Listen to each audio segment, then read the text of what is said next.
Dalawang vlogger ang sumasali sa nauuso ngayon. Nakatuwa ang street fight sa mga piyesta.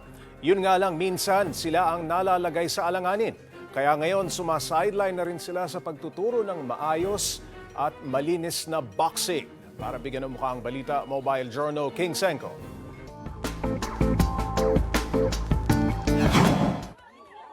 Hindi po away o rambulan ang nakikita nyong yan, mga paps. Yan po ang viral na street fight sa isang piyestahan sa Makati kung saan nakilala ang dalawang vloggers na sina Boss Dam at Ninong Tank. Starting kami, parang napadayo kami sa piyesta. Totally in-invite lang kami piyesta doon. Tapos, pinili kaming labanan. So, lumaban kami kasi siyempre nakakaya, lalaki ka.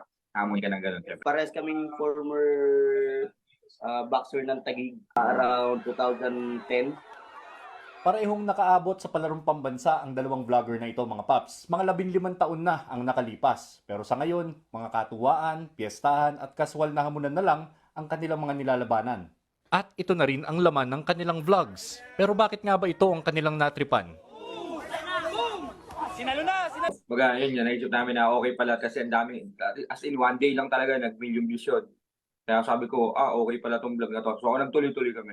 Nga lang, mga paps, minsan ay di maiwasan ang magkaroon ng injury sa ganitong mga bakbakan. Nananalo man sila sa ibang mga mas malaki pa sa kanilang challenger, minsan pa nalalagay sila sa alanganin. Kaya para sa isang eksperto, there are a lot of problems there as far as yung mga possible injuries to the fighters, syempre yung mga spectators din. Kasi walang like there's no ring.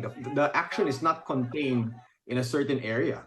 So other people can get involved somehow, some way. So medyo delikado talaga yan. kaya naman sa ngayon, mga paps, bukod sa pagdayo nila, nagpasya ang dalawang vlogger na magturo na lang rin ng boxing sa mga bata. Pero ang kanilang pagtuturo, yung proper na. Di nga naman biro ang sport na boxing, mga paps. Pero kung trip nyo itong gawin, mas makabubuti na gawin ito na may tamang gear at gabay ng marunong.